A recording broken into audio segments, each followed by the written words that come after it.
Magandang umaga mga idol. Magtinola tayo ng isda. Meron tayong siling dahon, sayote. Ano? Tawag nito? Saka yan po, isda at saka siling green. At nagpakulo na ako ng tubig. Meron na yung kamatis at saka sibuyas saka tanglad. Ilunod na lang natin yung isda natin. Okay mga idol, nagpulo na siya ng isda natin. Ilagay na po natin yung gulay natin na sili at saka saluyot pala, hindi sayote, saluyot. Ayan po mga idol. Ayan.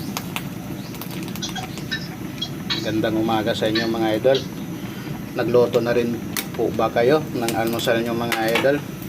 Ito kasi kakauwi ko lang galing sa trabaho mga idol. Kaya dumaan ako sa palengke at namili ng para almusal. Ayan mga idol, nilagay ko na yung sili green natin at saka dahon sibuyas at tinimplahan ko na to mga idol. Okay?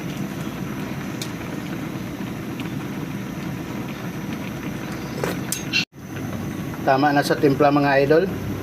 Ano pang inintay natin mga idol? Kain tayo almusal habang mainit pa yung sabaw. Luto na yung ulam natin mga idol. Ito yung ulam natin at ito yung kanin natin.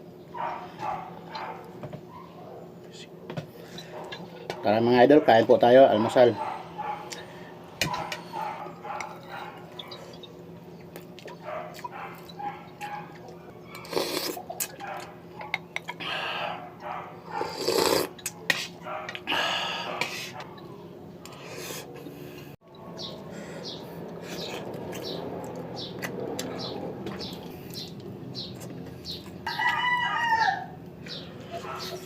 Mga idol, kain.